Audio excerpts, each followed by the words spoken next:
Hey everyone, I'm Melissa from Knitting the Stash, and this is episode 74 in the series. This is the spinning episode. A lot of you have been asking me about my spinning, and I have some updates for you. So we'll get to that in this episode. But I also hope that this little time here can be a distraction for you, something to take your mind off all of the media, news feed stuff going on about the coronavirus pandemic. I know it's weighing heavily on a lot of us.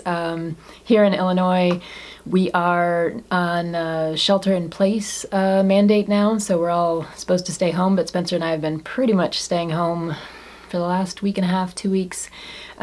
He stopped doing his handyman gigs, and I have not been at the university because the university went online. So, like many of you guys, we are changing, doing things differently.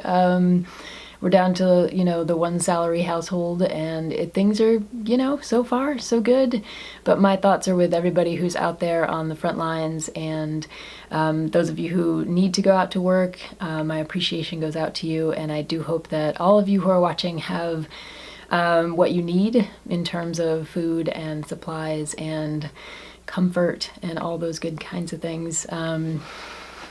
But I hope this is a little bit of a respite, maybe, to watch this for a half an hour. Like I said, I'm coming to you from Urbana, Illinois. I'm a professor at the university for the time being. We'll see how this all goes online. Everybody's moving their classes online. And it's a beautiful Sunday here.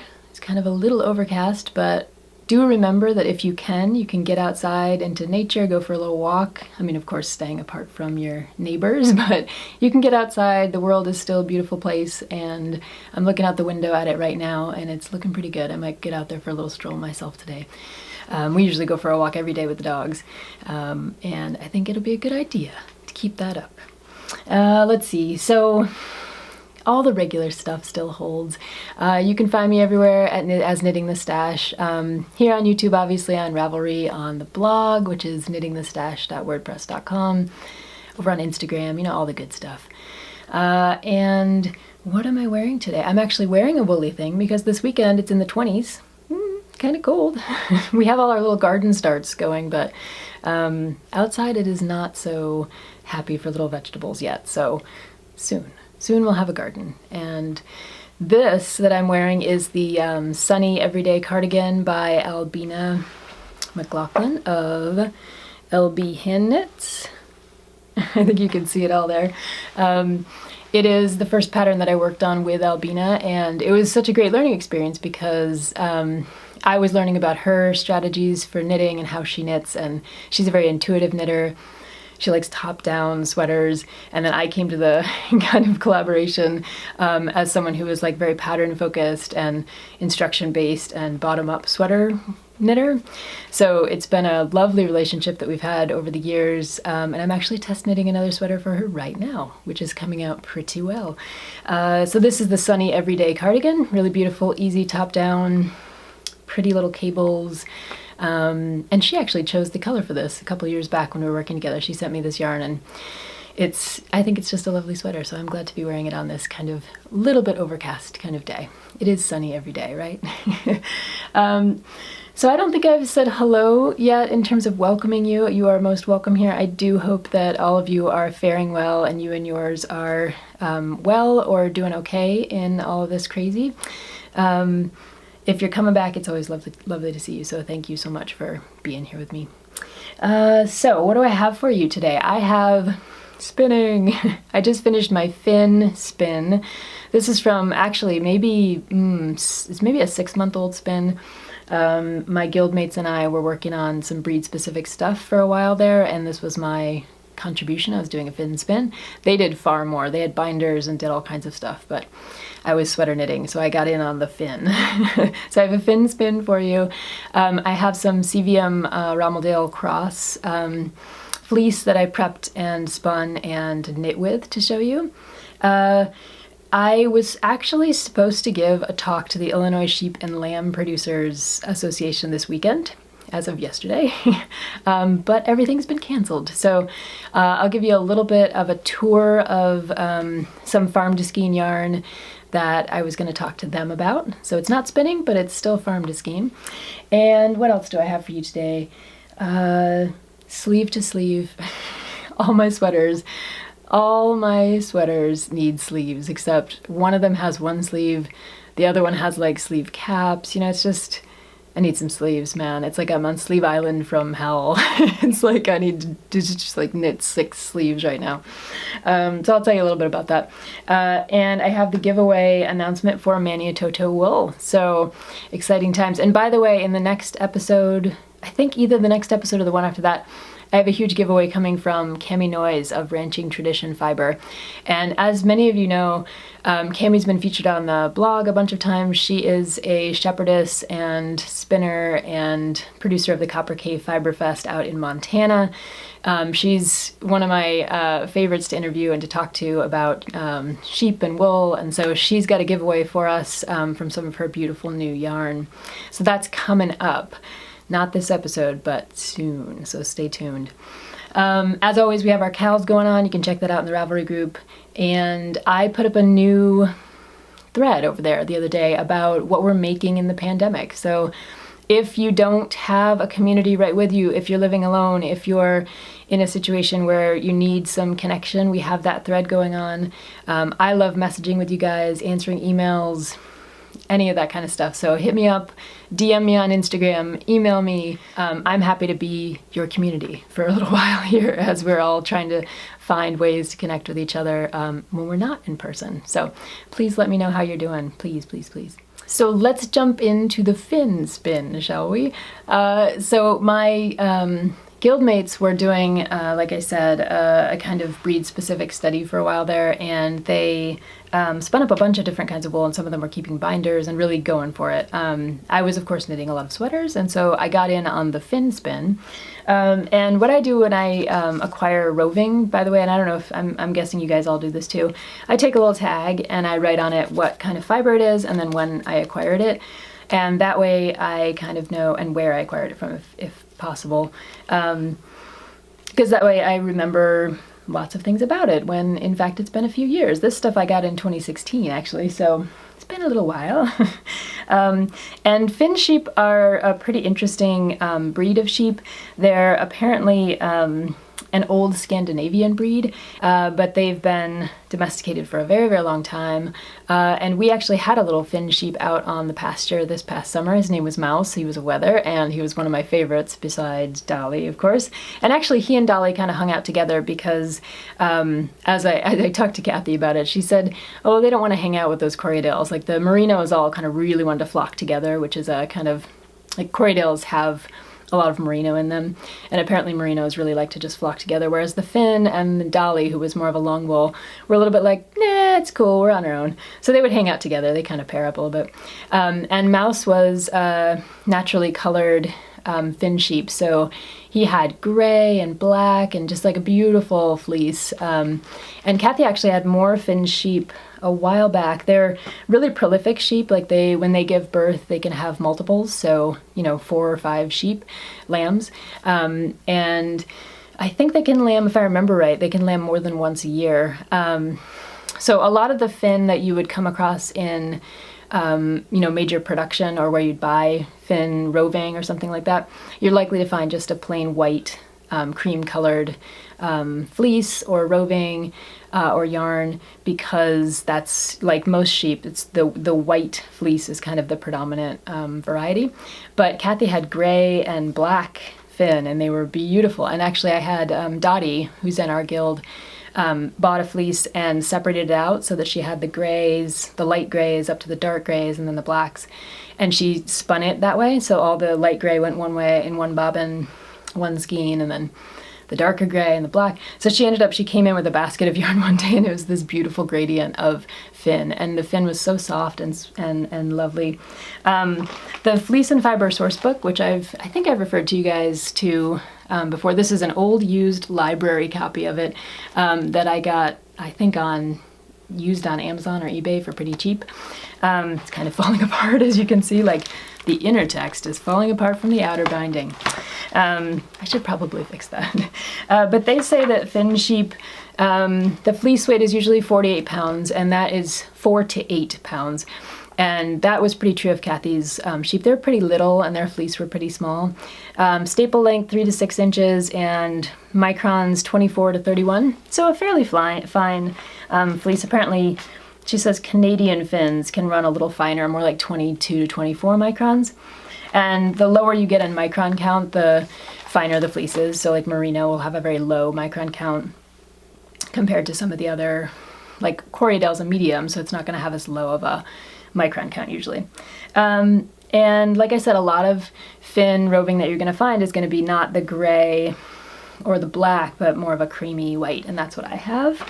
So I spun this up into, let me put my book down.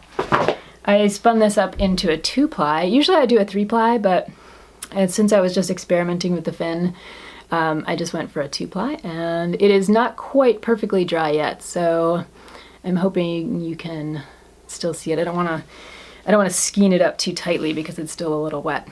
But it is a super bouncy, fluffy, and I think you can see that when you start to try to like mush it together and twirl it around. It's so thick and so like springy. Like it has a nice kind of halo to it. I was noticing when I was doing the plying last night. So as a 2-ply, it'll be good for lace, especially. And I usually go for 3-plies and things like that because I usually knit a lot more cables. And you can see I think I overspun it just a little bit and then tried not to overply it too much. But it's actually hanging pretty darn straight. So it's not too, it's just got a little bit of unevenness, mostly because it's a 2-ply. And I haven't been spinning as much as I usually do. So my spins are not as uniform as they could be if I were practicing all the time. And there are plenty of folks out there who practice all the time and they have amazingly consistent spinning. But I was impressed at how this spin came together because it wanted to spin so fine. Like as I was spinning my singles, it just was like super fine. And so in the end, I ended up with a yarn that's actually really like, I'd say it's like a light fingering, maybe a heavy lace. It's really pretty darn fine. And I think it'll be beautiful for a lace project, and there's plenty here. This was all 4 ounces, all rounded up. So that's my Finn spin, and it was really quite, it was like really nice to pull out the finished bobbin and then pull out the extra roving and just finish the other bobbin. It went really quickly. I don't know, sometimes you just let things linger and you're just like, why did I do that? Why didn't I just finish it at the time? So now it's done. It needs to dry just a little bit more, but I'll think of something really pretty to do with it, I think. And the other spinning that I did, this is actually a little while ago, but I thought I'd show it to you since this is a spinning episode.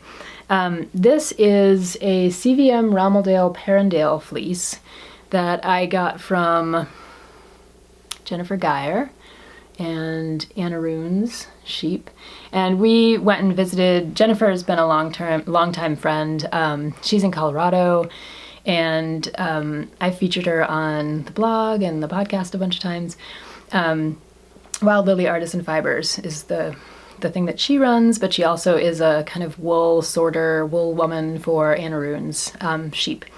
So we went and actually visited Anna Rune's when they were in Colorado a couple years back, and Spencer came and his mom came, and we got to be there right during lambing season, and it was really awesome. And we got to talk to Jen about how she skirts her fleece and which ones she keeps and how she keeps them for the hand spinners and which ones she sends off to the mill. And I've worked with her yarn. She does a bunch of farm-to-skein yarns, and I have worked with a bunch of them, and I made, she actually sent me a bunch of them, and I turned them into a Spice Market shawl. Melanie, I think it's Melanie Berg, is that right? I turned them into a Spice Market shawl and actually sent them back to her, and she wore the shawl for her for her anniversary. And it was just, she sent me pictures. It was just so cool. Anyway, Jennifer and I have been friends for a long time. She gifted me this beautiful fleece, which is a CVM, California Variegated Mutant, Romeldale and Perendale cross. So a little bit of everything in there. And this is the wool that's been washed. I think you can see it. It still has a little bit of dirty tips, but it'll be just fine. And I decided that I wanted to practice with my combs a little bit with this. So I have these massive combs. I've showed them to you guys before. I'll pull one out. I mean, it's like serious weaponry. Yeah, that's my comb. It's a little bit overkill, but I absolutely love them.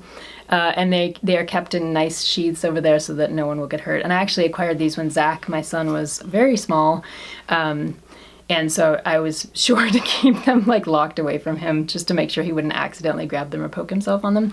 They're super sharp, and they have 4 layers, which means they can do some really nice fine combing.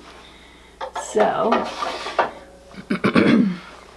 so I combed up a bunch of the CVM Romeldale Perendale into these little nests. And usually when you comb fiber, it's best. I'm really blowing out the camera today because I've got all this white. I should like put it over here. Usually when you comb fiber, you kind of want to comb a little bit at a time and work with it more immediately, because otherwise this has been sitting for a little while, and you can see it kind of gets mushed down a little bit. So I combed it and then dizzed it and spun it, and you can see these are the little nests I made. This is like one end all the way down. And so combing aligns all the fibers. Those of you who are spinners know that. So all these fibers are aligned in a one direction, unlike roving, which is like, woo, everything's everywhere. So if I were to spin this in a worsted way, then it would be a full-on worsted yarn.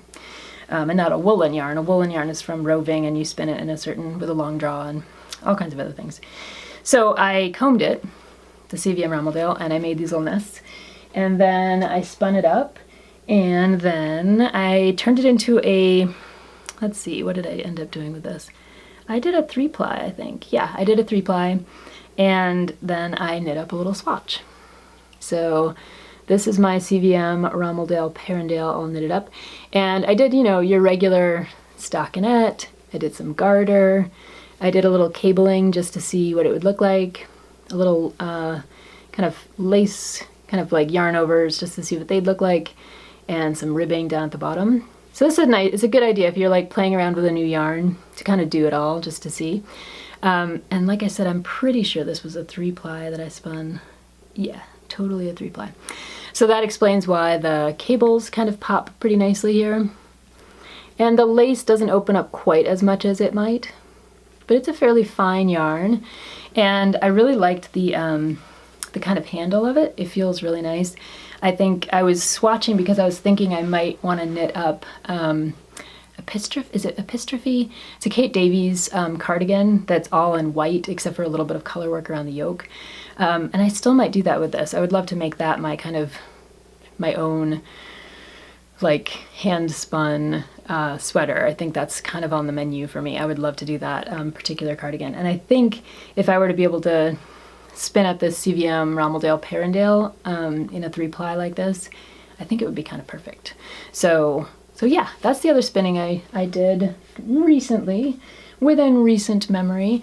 And I've been kind of hanging out in the yarn room a lot more because we've been home. And I have to say, like, being surrounded by books and yarn and my spinning wheel and the fiber has been pretty inspiring. So if you're home and you have some time on your hands and you have a craft area, a craft corner, or you like to pull out some stuff and keep it in your living room so it's right in front of you, it's a great time to get inspired, and it's a great time to be like surrounded by the things you love and that give you a lot of comfort. So I encourage you to do it if you can. Okay, so how about we switch over a little bit? We're kind of like en route to knitting. How about we talk a little bit about some more farm-to-skein yarns and the Illinois Sheep and Lamb Producers meeting. So Kathy invited me to speak about how to create a market farm-to-skein yarns, and I was super excited about it, and I was really like kind of like gathering my supplies and gathering what I thought I was going to talk about. And then all the coronavirus stuff happened, and I was like, this event is not happening, is it? So it didn't happen, but in the meantime, it got me to think a little bit about all of the kind of ways that farm-to-skein yarn works and how other people are doing it in other places, and maybe the potential to offer like some like links and suggestions for people if they're interested in trying to follow up on farm-to-skein yarn, because it's difficult. I feel like I often introduce a lot of those farm-to-skein yarns in this podcast, but I know as someone who's like constantly on the lookout for them, they're not always easy to find. You have to kind of like know where to look and who to ask, and it's kind of like all these indie farms have all these little indie websites. So that was one of the things I was going to talk about, is how to actually locate those things and how to kind of like get in touch with the people who are actually doing the work. So I have a few farm-to-skein yarns that I thought I'd show you. I showed you the Maniototo Woool, and that was from New Zealand. I've got a few that are international to show you today and one that's domestic. So let me show you, pull this out. So I think I told you that, and all of this too is to say, the more you can support local farmers, shepherds, I've always said that that's kind of a pretty important thing to do, to keep up the different, if you want to keep up the critical breeds, different breeds, and just support their work for wool in wherever you live, if you live in the US or you live somewhere else. So this little tour of farm-to-skein yarn is like both what's going on in the US, but also like plenty of other places. So if you're in other countries, there are plenty of other places and shepherds that you can support. And maybe what we'll do is start up a Ravelry thread so that you guys can list for each other, wherever you are, what the local wool scene is like, or other farm-to-skein yarn that we know about. Because it doesn't always have to be local. As you'll see, I've collected some from all over the place. But it's important to try to get the word out and help people find wool in their area. And actually, when I was talking about the Maniototo Woool, I heard from a bunch of you in the comments that you're from Australia or New Zealand and you didn't know about Mary's work, and that you're really happy to learn about it because it's more local to you. So that's cool. My job is done here. Okay, so let me start with some stuff in the US. This is from Cold Valley Farm, which is in Wisconsin, just north of me. I'll show you their little tag. They raise Jacob sheep, and I've been in touch with them because I featured them on the blog, an interview back in 2015, so this was like 5 years ago. But they raise beautiful Jacob sheep, and Jacob sheep, like the Finn sheep, come in all different colors. They have spotted fleeces, and so their yarn comes in a variety of colors. This is the lilac, and this one is, I want to say it's the dark brown. I can't remember the actual name of it. But I think they had a range of 5 different colors, and I picked up a light and a dark because I thought this would make for a nice colorwork hat and mitts kind of set. And the Jacob yarn is super soft and really, really quite beautiful. They do a 2-ply, and they actually had an interview with Christy Glass Knits, I think, up on YouTube, so you can check out their farm that way and see all their sheep and meet them and learn about all the things they've been working on. So they're cool people. This is Becky and Carl. And yeah, I encourage you to go check out their site. And I actually learned about their Jacob wool this past year because they sent out a little email to those of us who had been following them for a while and said that their clip was ready and that they had, the mill yarn had come back. So if we wanted some, we could get our hands on some. So it's nice to get in those networks because then you kind of know when the yarn is coming out, especially with all the fiber festivals being canceled. If you know some shepherds or shepherdesses from those festivals or from just looking around on the web, then you might hear from them, or you could just reach out to them and say, hey, I know the fiber festival's canceled. I was hoping to see you, but hey, do you have any stuff? Would you be willing to ship it? It might be a nice way to support them. So a few other farm-to-skein projects. One is from Lerke of Fiber Tales, and many of you know Lerke from her podcast. This is her beautiful yarn. It is a Gotland specific yarn, so that was Jacob. This is Gotland, and mixed with a little bit of Falkland Merino. And it is a beautiful yarn, and she has been updating her site. I think now with all the coronavirus stuff, international shipping might get a little funny. I'm not sure about that. but it seems like might be a wacky time to go international, so it's even more important maybe if you are in her area. She's in Denmark. If you're looking for local or farm-to-skein yarn, there you go. I know we have some Denmark viewers out there. Hey, how you doing? I love Denmark. I spent a lot of time in Denmark doing an fMRI experiment, and I was in Aarhus and just loved it. Loved the country. So if I can support someone in Denmark doing farm-to-skein yarn, I am super happy about that. Then I think I might have mentioned this wool on an earlier podcast when I was making my Alias sweater by Isabel Kramer and trying to get my hands on the yarn that she was using. She was using, actually, for one of her versions, this Żelazna yarn from Poland. And it's available through Martin's Lab. And Martin's Lab does beautiful, a lot of like beautiful singles, superwash, merino. Their colorways are pretty amazing, but they also have this yarn available on their website in 1, 2, and 3 ply. I think they have singles, I'm not sure. I think at least a 2 ply and a 3 ply. This is the 3 ply, and the cool thing about the Martin's Lab yarn, this Żelazna Polish wool, I mean, aside from the fact that it's from a kind of breed of sheep, a hybrid sheep belonging to the Polish lowland and found throughout the country, which is really cool.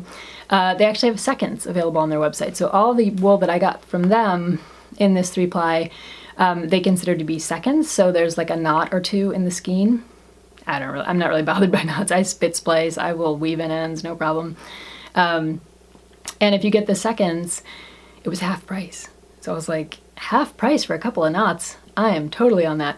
And I know how this knits up because I've seen Isabel Kramer's sweater. So this is Martin's Lab. This is the Żelazna wool, which is a farm-to-skein project trying to preserve Polish wool and Polish breed sheep. And last but not least, I have Rain Cloud and Sage's Nord yarn. And this is in their Moorschaf colorway. And this is a woman in Germany she has a partnership with someone else in another part of Germany, and they've been doing farm-to-skein yarns with the sheep that were right around them, but then he moved to a different part of Germany, as far as I can tell from their story, and so they started sourcing wool from where he was living. So this is the Ostrophisches Milchschaf. I'm so bad with German. I'm sorry, I'll put it up here so you can see it. This is a particular breed of German sheep, and this is a farm-to-skein project, so she's done her own dyeing. They send it to the mill and keep it all local, and you can get your hands on this when she does the official launch, which is supposed to be pretty much now, which might be held up a little bit by this whole coronavirus thing. Ugh, bummer, right? So you can support her if you're in Germany, Rain Cloud and Sage. You can support it wherever you are in the world. But if you're looking for localish yarn, then in Germany, and if you're looking for farm-to-skein yarn, it's yet another really cool outfit out there doing the work, which I think is so important. So that's your little tour of farm-to-skein yarn from around the world, which I was going to give the Illinois Lamb and Wool Producers Association. And I was going to talk to them a little bit about all the things that I've already talked to you guys about with Shorn, like how do you source the wool? What's it like to send it to the mill? How do you find a reputable place where you know you're going to get yarn back from the actual wool that you sent them? All those kinds of goodies that you need to know, like thinking about how to price it, how to work with designers to get patterns in the works, how to decide on the design of the actual yarn, like all of those fun things. But mainly the talk was going to be about talking to the actual producers and explaining to them like the economics and the kind of like marketing process that goes on, and how important it is for either them to work on these farm-to-skein projects or to partner with people who have like larger audiences who are really interested in this kind of stuff, and that way they can keep money coming into their farms and keep their sheep thriving and choose breeds that might be critical to conservation and still have an audience for the wool and the yarn that comes from them. So it was going to be a radical talk, but maybe next year. Yeah, so that's my little farm-to-skein Illinois sheep and wool producer spiel. I hope you enjoyed it. Okay, what else do I have for you today? I have, well, I have sleeve after sleeve. So this, I thought I'd bring one of the sweaters in just so you could see it. This is Spencer's version of the chimney sweater. And I think you can see the red. It's got the lovely collar with that'll have the drawstring, and that red is so pretty. I dyed that myself, yay. And the bottom is the Naturally Nazareth's wool that I've used before. So I've used this wool before for my Phoenix sweater that I designed, and then I knit Zach's version of the chimney sweater in that, and then now I'm knitting Albina. I'm doing a test knit for Albina, and I'm using this yarn. And so the nice thing is I know exactly what my gauge is. I have like the biggest gauge swatch in the world right here. So I knew what gauge I needed to get, and I just went down 2 needle sizes for her sweater, and it's worked out perfectly, so I'm pretty excited about that. So it's kind of nice to work with a wool that you know over and over again. And I will say the nice thing about Naturally Nazareth is that it's 100% wool, and Kramer Yarns makes it, and so I believe it's 100% US grown and milled and raised and all that stuff. And it's only about, depending on where you buy it and when you buy it, it's about like $7.50 to $10 a skein. So like for me, I need about 6 skeins of it for a sweater. And for this version of Spencer's, I think I had, I want to say 3 skeins for this bottom half of the sweater. And it's just lovely to use it because you know what you're getting into. You've got massive gauge swatches, and I know how the yarn washes out and how it'll kind of set up and be perfect for sweaters. So I love the results, and I'm just happy to keep using that yarn over and over again. And it's cheap, like it's cheaper yarn, which is kind of amazing. So yeah, I like the Naturally Nazareth yarn from Kramer. I guess I'm a fan. I've used it for like 1, 2, 3, 4 sweaters now, and they have lots of different colors, so it's kind of fun. But I'm on Sleeve Island, so this is the first of 6 sleeves I need to complete. Yeah, there's not like a second sleeve syndrome here. There's like a 6 sleeve syndrome. But all of them are top down. These 2 are top down because it's an in the round sweater, so they already have the sleeve cap. This is a raglan, so it already has the top of the sleeve done. Same with Albina's. It's a yoked sweater, so I've already separated for the sleeves, and I just pick up the stitches and knit down.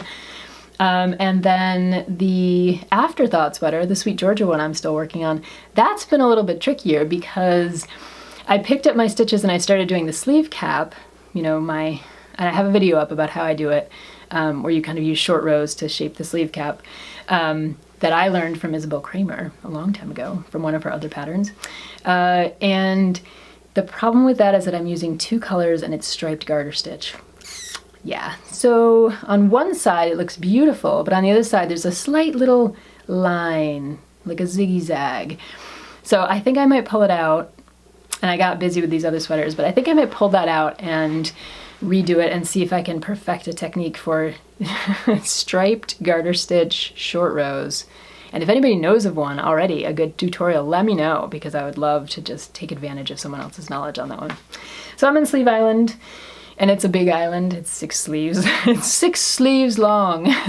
So hopefully I'll be getting off Sleeve Island soon because I have so many other projects I'm like dying to get into.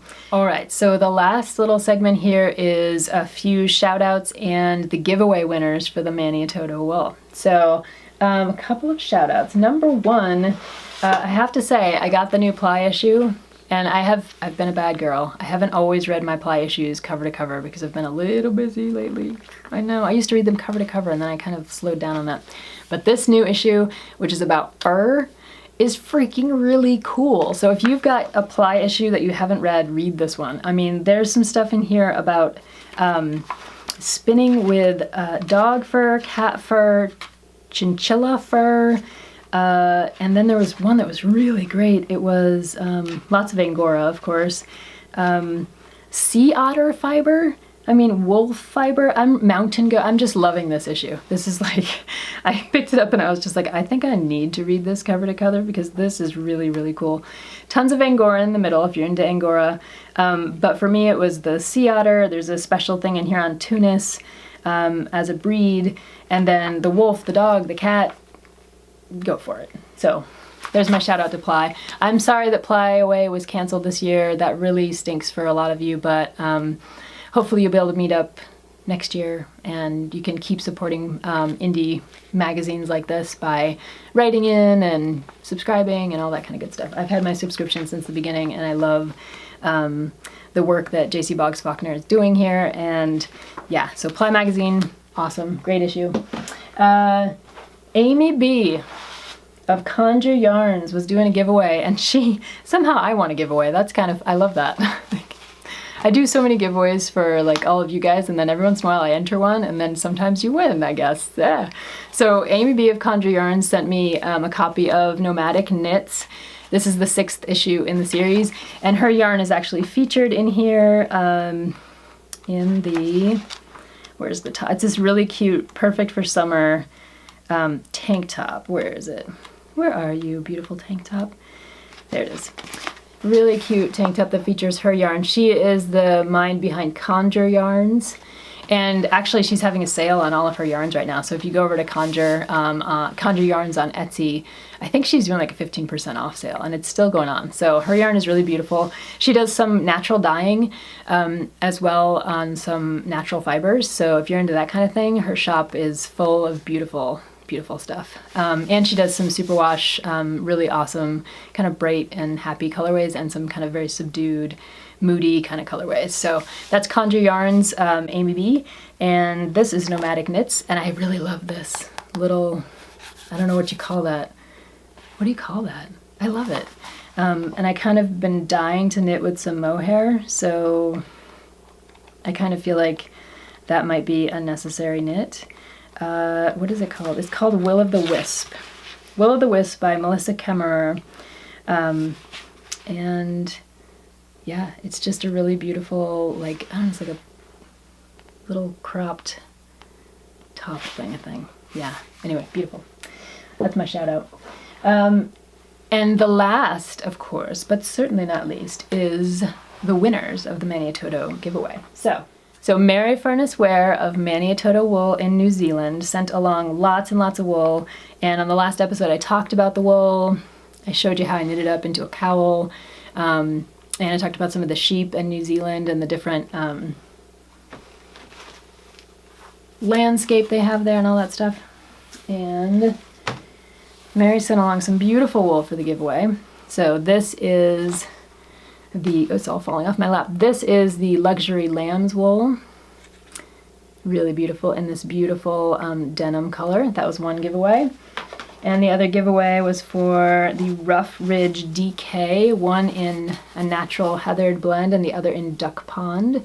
And you guys were super excited and super supportive of Mary, and you like reading the interview and all that kind of stuff. So thank you so much for all your support, and thank you from Mary. I know Mary emailed me and said she heard from many of you, and that it was really just lovely to connect with people around the world who were interested in that farm-to-skein kind of yarn and what she's doing. So, okay, without further ado, the winners of the giveaway are, so winner number 1 is Care Dunham on Ravelry, so CareDunham on Ravelry. I've sent you a message. And the second winner is Dorothy Monica, who is over on YouTube. So congratulations to you guys. Send me an email at knittingthestash@gmail.com with your address, and I will try to get this in the post as soon as possible. Yeah, and for the rest of you guys, I do hope you are staying well, staying safe, staying inside, please. And I will catch you all in the next couple of weeks. And maybe since there's a little bit of homeboundness here, maybe there'll be an episode more often. Wouldn't that be nice? We'll see if I can do it. All right. Take care, you all. Stay in, stay safe, and I will see you soon. Bye-bye.